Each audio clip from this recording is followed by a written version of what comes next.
to the draft we go. And our guy, our All-City draft expert, making the time for us every Wednesday at 12:30 or 12:35 in this case. Apologize that we're a little late for you, Fran. We got a little excited with Carmi V, and then we got in the Ashton Jeanty, which I know you heard some of that conversation.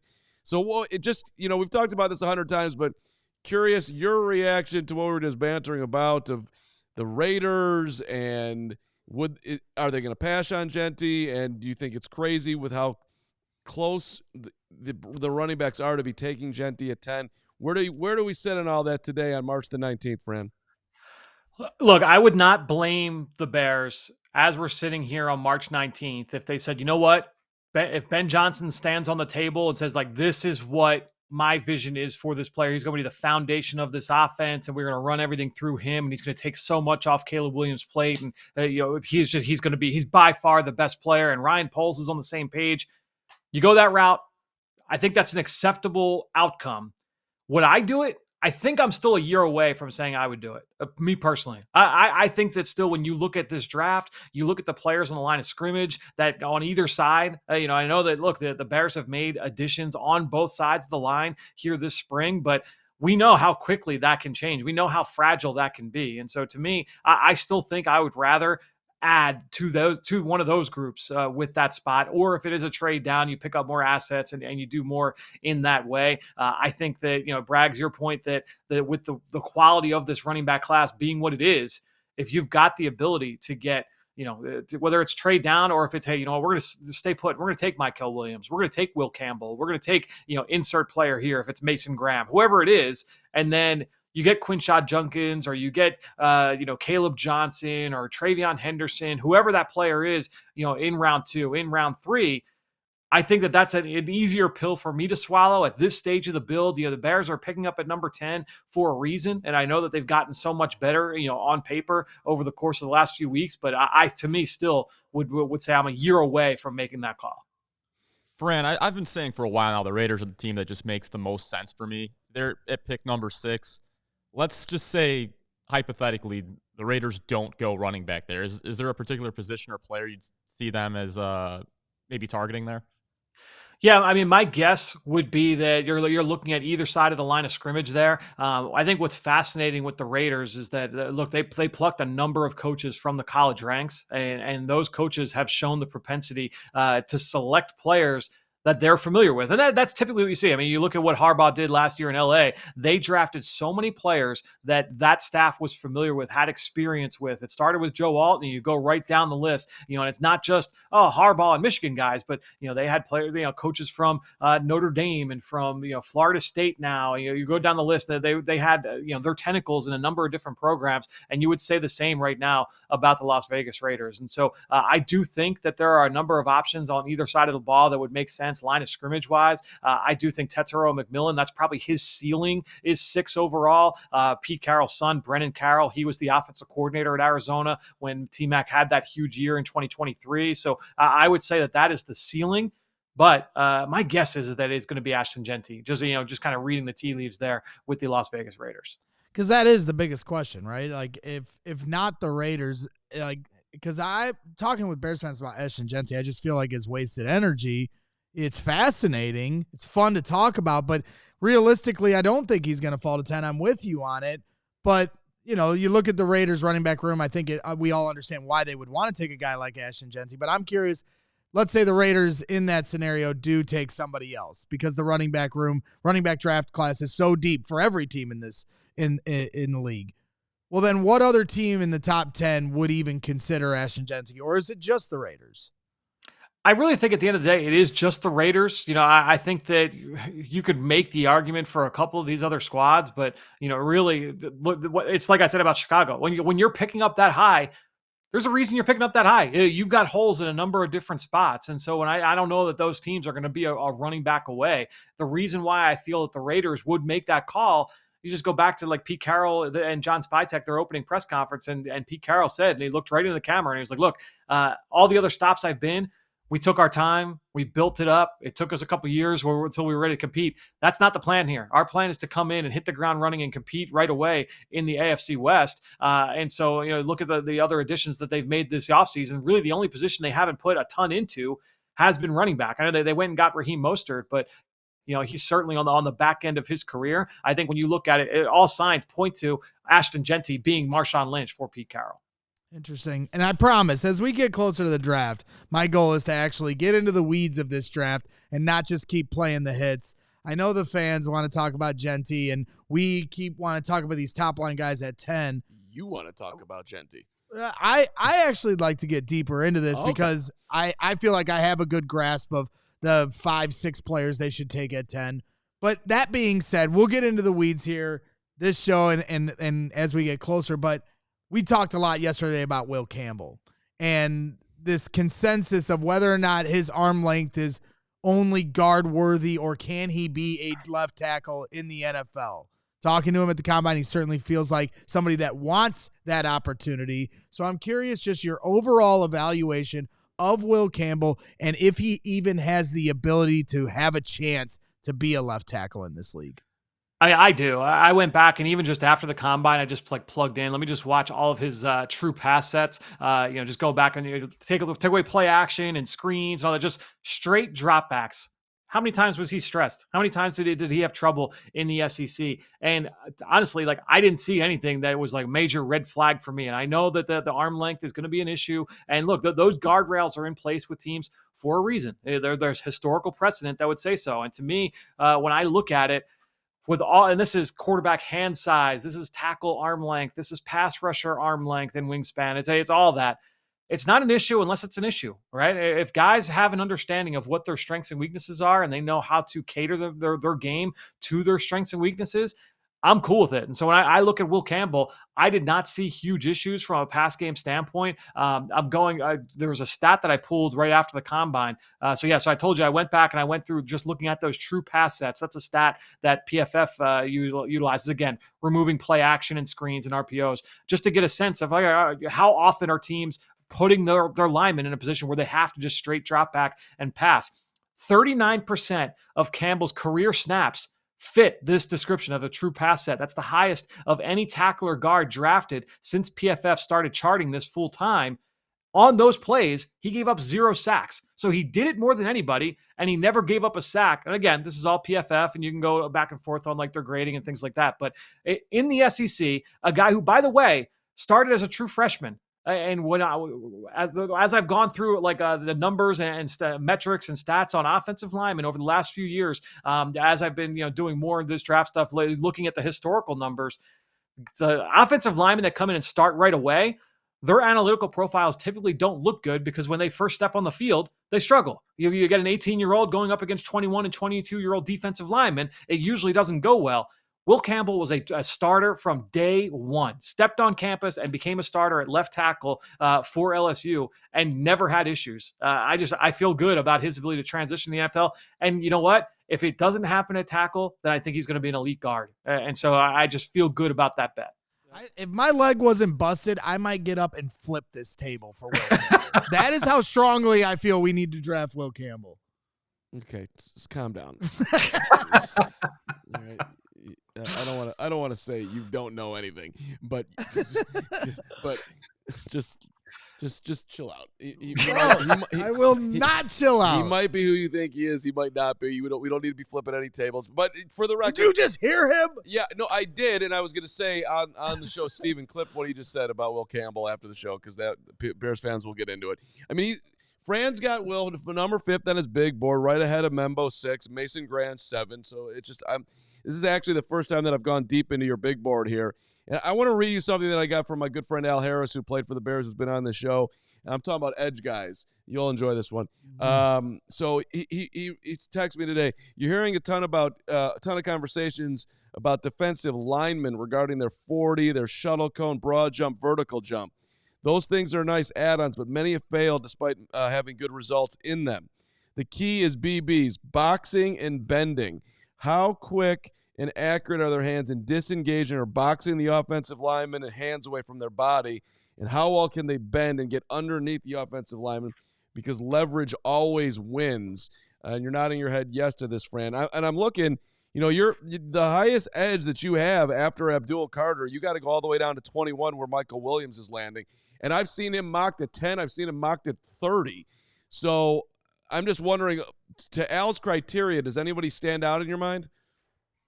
Yeah, I think that well, first, I love that description from Al, and I think when you're looking at, to me, look, when you're looking at pass rushers, you're looking at defensive linemen.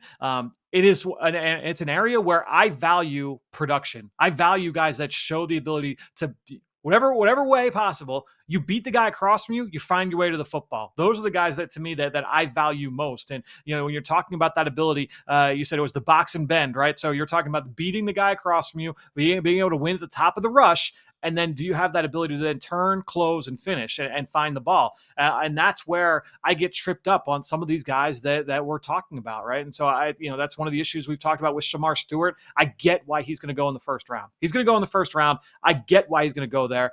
But when you talk about like box and then bend, that's where Shamar Stewart struggles. That to me is that's where he falls a little bit short. I think when you look at Mykel Williams, that's where I think he got, especially from the boxing end of it, that's where he's gotten a lot better from 2023 to 2024. Going back and watching as much of the film as I could from this past season as a junior, he got so much better and much more consistent, Carm, at the top of the rush. That's why, for me, he has got the best ceiling of everybody outside of Abdul Carter in this group, because you see a guy with great length. I think his athleticism, his ability to finish is a little bit stronger than what we see from some of these other guys.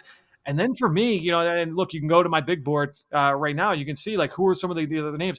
I've got guys like Tuimoloau from Ohio State a little bit higher. I've got Nick Scorton. I've got Landon Jackson, guys that just show that ability to win at the top of the rush and then close and finish on the football. To me, like those are the guys that kind of move the needle a little bit more for me as opposed to some of the other names on the list. And you can access Fran Duffy's big board if you sign up to become a diehard at allchgo.com/diehard. He is our all-city expert all the way across the board. We'll have a Bears 100 that'll be specific to what the Bears' needs are, and we're going to get deeper into this draft, but Fran has been working diligently at this, and since we've gotten back from the combine, the details are getting even more extensive. QR code you can see here on the screen, allchgo.com/diehard. While we're talking about pass rushers, I saw a stat that came across my timeline as I was scrolling Twitter this morning, and Ben Lindsay shared James Pierce and Abdul Carter would have the second and third highest college PFF pass rush win rates of any first-round edge rusher drafted since 2017, trailing only Nick Bosa. Obviously, Abdul Carter's not falling to 10, no matter how much I try to spread misinformation online. You gotta do better. But James Pierce is somebody that's like a dynamic conversation talking point for Bears fans.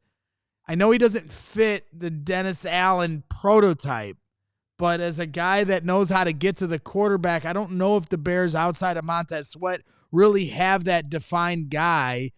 Can a James Pierce guy still be on the table for the Bears and fit with this in this defense to get that kind of pressure?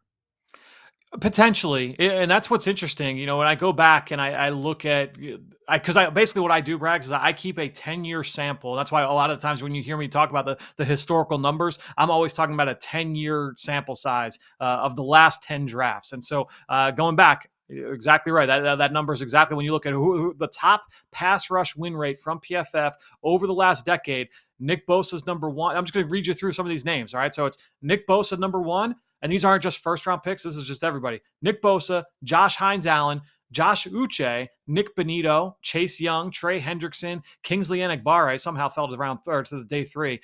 Jordan Smith, also a day three guy, but then you got Aiden Hutchinson. You start going down the layout to Latu's right there, George Karlaftis, Kwity Paye. So there's really like two kinds of archetypes, right? There's guys that are just really good at the top of the rush, that boxing element, right? There's the guys that are really good at the top. That's Bosa, Hines-Allen, Hendrickson was this way, Chase Young was this way. That's just ability to overpower you or just win at the top. Aiden Hutchinson, Karlaftis, right? Then you've got the guys that are more, I'm just going to run by you, right? So Nick Benito at Oklahoma, he's turned into a good player for Denver, but it took him some time to get there because when he was at Oklahoma, I'm just going to run right by you. Josh Uche at Michigan, I'm just going to run right by you. Ronnie Perkins, also Oklahoma, run right by you. He was got a fly-by rusher. Tim Williams, a little bit further down this list, 2017 coming out of Alabama. He's a speed rusher all the way. I'm just going to run by you. Yep. I worry about that with James Pierce. So I think he's kind of one of those fly-by rushers where everything is first step quickness, and I'm just going to win with this athleticism. We saw that athleticism out in Indianapolis. He was outstanding at the combine, but you expected that based off the game tape. I worry it's a little bit more athlete than pass rusher with Pierce, and that's where I kind of get caught up with watching him on film. Fran, I want to bring up a player that we haven't talked about on the show yet. It's Luther Burden. Previously he was like a near consensus wide receiver 2 of this draft, and now I'm seeing him slip in all these mock drafts. Let's say he gets the second round or close enough where the Bears consider trading up. I'm looking at him as a guy that played mostly the slot last season with Missouri. That's what Keenan Allen played. Would you think that would be a good fit for the Bears? Fran's got him 8. He loves this guy.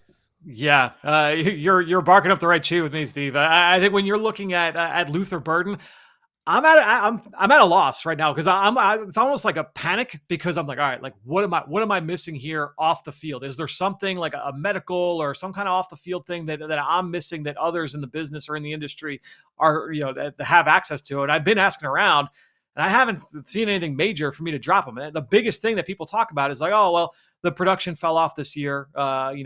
Things didn't go all that well in the passing game. And I'm like, okay, well, I went and I watch every target. I watch all the pass plays. I watched a handful of full games with Luther Burden, and I saw the same player that I saw a year ago when he was my wide receiver 1 coming in. He's still my wide receiver outside of Travis Hunter. He's my top like pure wide receiver in this class. And I think when you're looking at Burden, outstanding after the catch, he's a different type of slot receiver than Keenan Allen, whereas Allen is more like, hey, I'm going to settle into soft spots. I'm going to make myself available for the quarterback, be that QB's best friend. I think when you're looking at Burden, he's more like lightning in a bottle, get him the ball as fast as possible, yards after catch, can be that vertical guy from inside as well. And so a different skill set. But to me, like I watch him and I say he's one of the best pure playmakers in this class. I mean, when you read what Fran wrote about him, I don't want to give you should become a diehard and get the draft guide and live the dream. Dense, explosive stick of dynamite who can score anytime he touches the ball. I'll take that guy on my team. Now, does the average depth of target worry you at all? Because it was very low last season with Missouri. Is that something he could improve on at the NFL level? Yeah, I mean, that just comes down to like a usage thing, right? It's just like, okay, what he was asked to do in that offense. Last year, let me pull up that number real quick. Yeah, so last year that was at 9 flat. The year before it was at 8.7. His freshman year, it was up near 10. So it's the way that they chose to use him, it was a lot of screens and a lot of like, I call him a slide route when you're lined up, kind of like a wing tight end and you run behind the offensive line to the flat. So it was a lot of those where he's catching passes behind the line of scrimmage, and that's going to bring that A dot down. There were a handful of deep throws that you saw in the structure of the offense. I mean, actually, just looking at 22% of his targets over the course of his career were 20 plus yards down the field. So, which is a below average number. It's so he's got some deep ball chops to him. It's not just all the underneath stuff, but that's certainly the way he was used in that Mizzou offense. Our All-City draft expert, Fran Duffy, joins us for just a few more minutes It's now time. And it's now time for Frantastic. For the Frantastic Rapid Fire. And it's got a new twist, Fran. As I mentioned last week, I kind of teased it to some of our diehards in our Discord. Each Wednesday now, I'm going to start asking them because I have a million questions, but so do they, and they don't have an opportunity to blabber into a mic like I do every day on this fine, beautiful program. Well said. So we are going to do Rapid Fire Diehard edition here every Wednesday with Fran Duffy. And so let's start it out here. Noah Watson saying, if the Bears trade back, who are some potential teams that could be looking to move up to 10 right now? Every team still owns their first round pick, which is the furthest we've ever gotten in NFL history of every team owning their first pick this close to the draft. What's up, Noah? Thanks for your question. Yeah, it's a great question, Noah. And look, this is one of the tricky parts of this draft is just trying to figure out, are there going to be teams that want to move up? Because a lot of teams will want to move back. Then it just becomes, where are you at in the draft San Francisco, Dallas, Miami, right behind you. What are their team needs? Who are the teams that might want to jump them? Who has the extra ammunition to be able to make a move like that, or the urgency to want to move up to get a playmaker? And so, I look at potentially the Indianapolis Colts. There's urgency there. I look at the Atlanta Falcons wanting to improve that pass rush. You'd be worried about San Francisco or Dallas or Miami potentially diving into those waters. Arizona, that's a team that I've struggled with every single mock draft with, oh man, they just missed all the players I feel like would make a lot of sense for them. Would they want to move up? The only thing is, a lot of their needs, I feel like, fit Chicago with some of the areas that I feel like the Chicago Bears would want to address. And so unless Chicago is like, yeah, like we just want to trade back and grab more ammunition, I don't know that they would necessarily feel incentivized to move all the way back to 16. But those would be the ones that would come to mind. But to me, again, it comes down to the criteria. You want to jump ahead of San Francisco or Dallas, that's who you want to. You want to try and find teams that would try to make that jump. Excellent. As we move things along, Gary Ross, our comes. Intrepid reporter, Gary Rappaporter, as we love to call him affectionately, he asks, what do you think of CJ West, and would he be a good backup to Andrew Billings on the defensive line? Yeah, I saw CJ West for the first time. I'm pulling up my notes from the Shrine Bowl. When I saw him live there in Dallas, he was one of my favorite players at practice. Yeah, this guy, he's built a little bit unique. He's kind of like one of those fire hydrant type of builds. But watching him in practice, extremely active. Was one of the best defensive linemen available down there at the Shrine Bowl. Really good knockback one-on-one. He had some good pass rush reps. Obviously, look, he had a huge season for Indiana. In one of the great stories of college football this year. I do think he's going to be at best like a 5th round pick. I think in this defensive tackle class, it's going to be tough for him to kind of crack that. You're looking at a late round selection, but a team could find some value there with CJ West. Okay, we got a couple more, and we'll continue to save these and roll them over as we go on. Fran will be here every week as we lead up to the draft. Tenacious D says, what are your thoughts on Tyler Warren? Does he have? Is he as versatile as he looks? How good of a blocker can he be? Yeah, I really like Tyler Warren. Grew on me the more I watched. When I first watched him, I thought, okay, this guy has the ability to be like a really good, well-rounded backup. And as the season wore on, obviously, he became more and more a focal point of that Penn State offense. I think when you're looking at him, not as dynamic as what we saw a year ago with Brock Bowers, right? To me, he is a tier below Brock Bowers as a prospect. Bowers went in the middle of round 1 last year. Obviously, that was a different situation with all the quarterbacks that went that high. He probably would have gone higher if you were just drafting purely, off a board that way. But I think when you're looking at Warren, he's probably a tier below Bowers for me, but still a really good starter, a guy that can impact every phase of the offense. And I do think a good blocker. I think this is a guy that you could put with his hand in the dirt, and he's going to put his face mask into defenders. That's right. We've got a $2 super chat here from CJ Abbas. He wants to know your thoughts on Ollie Gordon. Ollie Gordon, Oklahoma State. Fran writes 2-year starter in Mike Gundy's offense. The sooner he gets in the open field, the better vision. Yes, Fran. So I'm just reminding Fran what he wrote. I'm sure he has it all at the top of his head. Fran, what do you think about Ollie Gordon? Yeah, I mean, if you had asked me that question a couple years ago, I'd say this guy looks like he's going to be a future top 50, top 60 pick. This year just did not go well for Ollie Gordon. And it stemmed from an off the field incident in the summer that led to like all this kind of consternation about his roster status leading into the season. And then it was just a bad year, not just for Gordon, but for all of Oklahoma State football. So they had a down year. He went to the Senior Bowl. I wasn't overly impressed with what I saw from him in person down there. Combine, kind of the same deal. As I think when you're looking at Ollie Gordon, he's going to be a late round pick. Can you find ways to kind of recapture the magic from a couple of years ago? If you can, I mean, this guy won the Doak Walker Award as a sophomore. Right? There's ability there. I think if you squint, you might be able to see like a David Johnson when David Johnson was coming out of Northern Iowa. He's a big, broad player. Again, to Carm's point, the reminder of like the sooner you can get him into space, the better. He's got good hands as a receiver, much like David Johnson. I just don't know if he has quite that juice. And so there's definitely some buyer beware there, and there's some boom bust there. But if you get to late in the draft in this running back class, the boom might be worth it. We get to the top of the hour. Reminder, our draft party is April 24th, 25, 115 Bourbon Street. Come on out. All you can drink, all you can eat. The food's going to be phenomenal. Braggs is cooking. It's going to be awesome. No, there will be all you can eat buffet, all you can drink, Wells, beers, and wines. I will not be cooking, but I will be cooking up some hot takes, that's for sure, as we have reached overtime here on the CHGO Bears podcast and reach a little overtime here with Fran Duffy. One more for Fran, and then we're going to cut you loose. My guy, George Bayless, a.k.a. Bearlissimo from Birmingham, England, from across the pond, one of the most diehard Bears fans I know.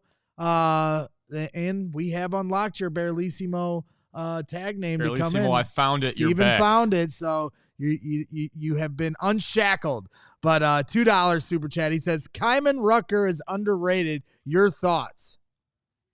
Yeah, I mean, this is a player who missed the first chunk of the season due to an injury, but then when he bounced back, had some really productive games that really kind of caught the eye of everybody nationally. I would agree. He's flying under the radar right now. Didn't participate at the Senior Bowl. Didn't participate at the Combine. So, okay, he's a little bit out of sight, out of mind. But, you're talking about a 6'1", 254-pound athlete, really slippery, has the ability to win at the top of the rush just with his foot quickness, his ability to get off the ball. My question is, there are too many reps where he's just trying to run by guys. So getting back to like that James Pierce conversation, like, can you get a little bit more nuanced with setting up, some of your rush moves? He can play in coverage. He shows some really good flashes of violence in the run game. I've talked with some people in that building, people on that coaching staff, and they spoke very highly of him from this past year. And so I enjoyed my conversation with him at the Combine as well. I think when you're looking at Rucker, he's going to go day 3. I would be shocked, I think, at this point, just because of the out of sight, out of mind nature of it, that just because he didn't participate in anything this offseason, it might be tough for him to crack day 2. But there's definitely ability there for him to turn into a nice key rotation piece early on in his career. Fran, you know what today was? It was another fantastic. It was another fantastic performance. It was phenomenal. It was frenetic. It was everything that everybody wanted, including myself and Gregory. So thank you. We appreciate it. Yep. And we do. And we appreciate everybody participating in the Diehard Rapid Fire. And I know there was some super chats that came in a little later with questions. We could probably have Fran on for 2 hours and dive deep, and he'd just keep ringing them off because that's how detailed he is. And that's why we want to encourage you guys to become a Diehard. Have access to his big board, have access to our Discord channel where you can get questions in every Wednesday. So we're going to do our best to try to get your questions in, and we'll keep firing them away at you as well, Fran. That sounds good, guys. I appreciate having me. We'll talk again next week. We all silly like the mayor.